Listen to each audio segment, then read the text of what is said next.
What is going on, guys? Welcome back to the channel. Today is the day we go over the draft picks of the 2019 draft of the Tampa Bay Buccaneers.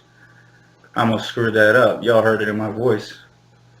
You know how I keep it real, so that's why I just said that. Anyways, a lot of people are not too happy about this draft, and I can see why. It's not the greatest value draft. A lot of people were thinking, given B minus on even the Devin White pick because of where he was picked at number 5, and like C overall and or D even for overall grade because we went cornerback first, second, and third when there was, and even the cornerbacks that we chose, there was other top rated big board cornerbacks listed, and we went different. But that doesn't mean that we chose the wrong guy. We chose the guys for our system. That's the difference. Everybody keeps thinking what was on like Mel Kiper's big board. They're not. We're not. We picked the guys for our system. Like if you look at our third round pick, Mike Edwards out of Kentucky. How many years did he play at Kentucky? That's in the SEC. And he had 10 picks with 33 PBUs, pass breakups, pass deflections. Come on now. Even if you played all 4 years, 33, that's a lot for a safety. That's a lot for a safety. And our other third round pick, Jamel Dean out of Auburn. He's a 6'1" guy, 200 and I believe 5 pounds. He's 4.3 speed. He's a good. He's got good catch-up speed. I know we already had that with Vernon Hargraves, but we need. He fits our system again. He fits our system, like I said. It's just more guys that fit our system. Sean Bunting, he wasn't the most. He wasn't Greedy Williams, but we need guys that can tackle, and Sean Bunting can tackle. Look, he averaged 7 or 8 pass breakups a season and 3 picks a season. So like that's really good. And he had what, a 39% completion percentage against him, and allowed 0 touchdowns all of last year.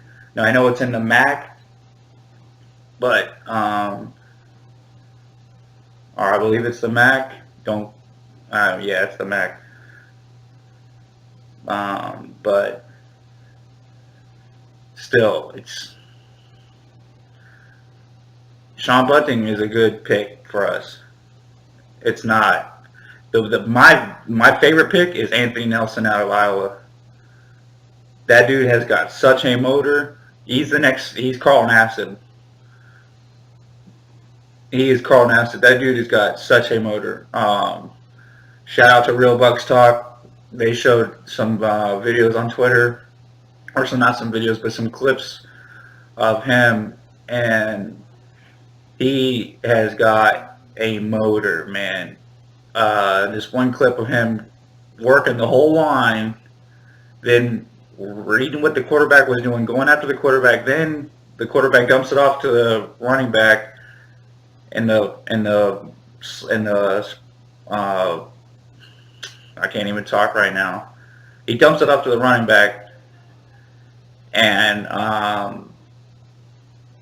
Anthony Nelson ends up tackling him. But he had to run all over the field to get him. It was ridiculous to play. He dumps it off to him in the flat, is what I was trying to say. And, man, I'm all over the place today. I think it's because we drafted a kicker.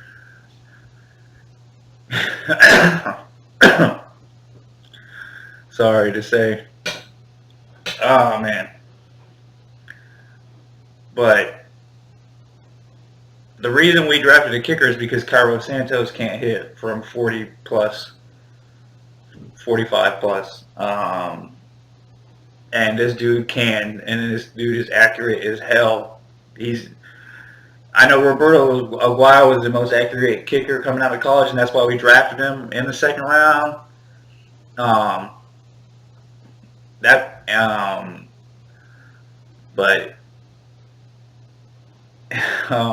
the reason we drafted Matt Gay is because he is accurate as hell from 40 plus, 45 plus. I mean, dude's got a leg, and if he does battle it, if he does win the job, and he wins the job over Cairo Santos, and he becomes our kicker, he doesn't have to worry about kicking off, because Bradley Pinion is still going to do that job. Jason Light already said that in the press conferences. So that's a done deal. His leg's going to stay healthy for just doing field goals and extra points. So, looking at the rest of the the one thing that pisses everybody off is because we thought we had our defensive backs set, and we drafted a linebacker, cornerback, safety, and we didn't even touch the defensive line until round 4. And really, Anthony Nelson is a stand-up. He'll be a stand-up guy because he'll be playing like Carl Nassib, a stand-up guy, and then maybe put his hand down in the dirt every now and then. But really, we didn't even draft a guy that's going to put a guy that's going to keep his hand in the dirt every play until the 7th round, and a heavy defensive line, a heavy defensive heavy D-line draft. We didn't draft a defensive lineman until the 7th round. That's what pisses everybody off. And I can understand that.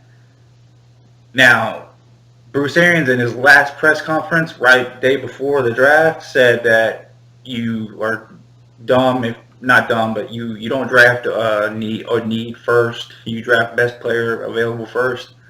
Well, Bruce Arians likes to say things a lot. He likes to throw smoke screens all over the freaking place. That man likes to throw smoke screens all over the place. So sometimes with Bruce Arians,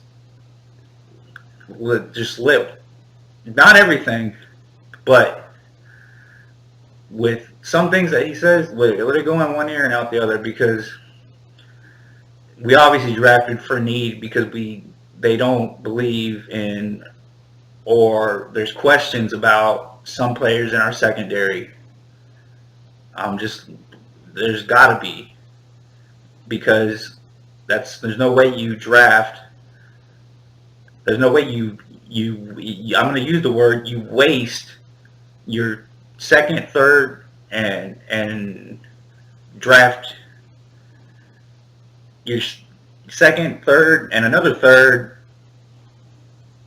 on DBs. I just don't. Something's wrong with Justin Evans. That turf toe or broken toe injury that he had is more than. I think something's more wrong. Something's wrong with Justin Evans. As me personally. That's just me personally. I don't see we drafting Mike Edwards out of Kentucky unless something's wrong with Justin Evans. That's just me personally. You can take it as for what you want. Pewter Report mentioned it.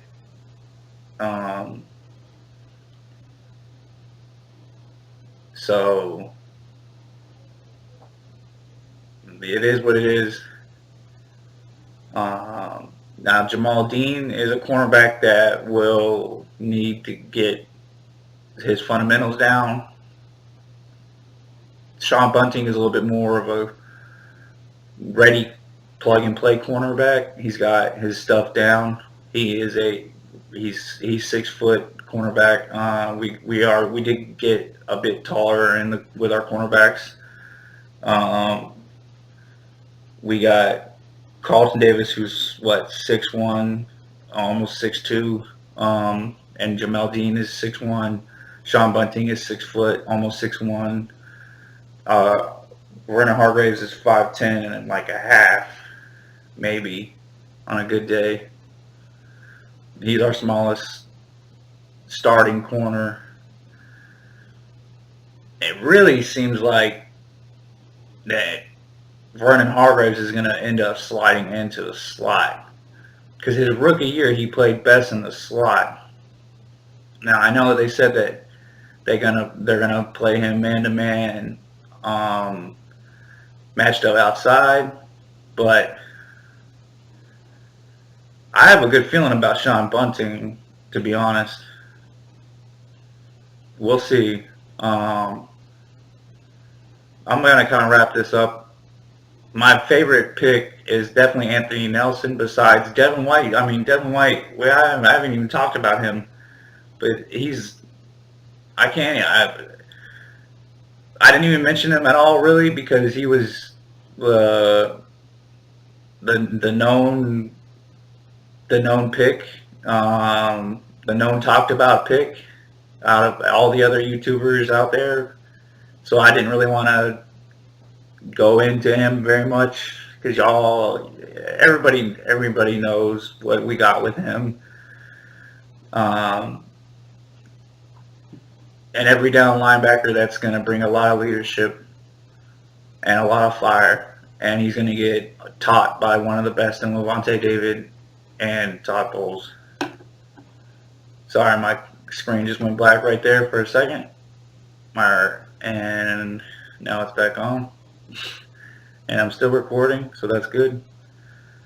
But back to Devin White, he's going to be a beast. I'm really excited. The value people are going to be a little bit, antsy about, but it could be one day it sets a standard for linebackers, and especially maybe even inside linebackers getting taken in the top 5.